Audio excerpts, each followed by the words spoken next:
አከራይ ለተከራይ ቤቴ ልቀቅልኝ ወይም ዋጋ ጨምርልኝ ይለዋል። ተከራይ ደግሞ ዋጋ አልጨምርም ቤቱን ግን ለቅልሃለሁ ይለዋል።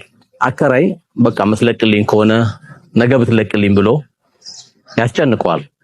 ተከራይም ምንም ችግር የለም ምችለውን ሁሉ ሞክራለሁ ነገ ለቅልሃለሁ ይለዋል። ይህ ክስተት የተከሰተው እንግዲህ ቱርክ ላይ ነው።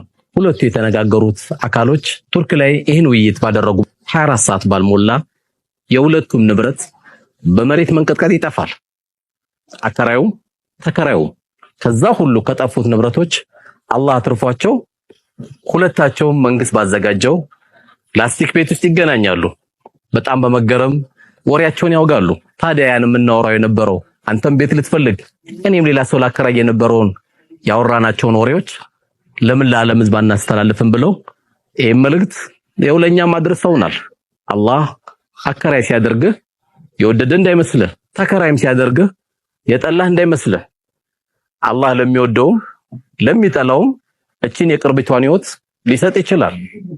ነገር ግን ከኛ የሚጠበቀው በቀናት በሰዓታት በሰከንድ የሚፈጠርብን ነገር አናቀምና ለሰው ልጆች ሁሉ መልካም እንሁን።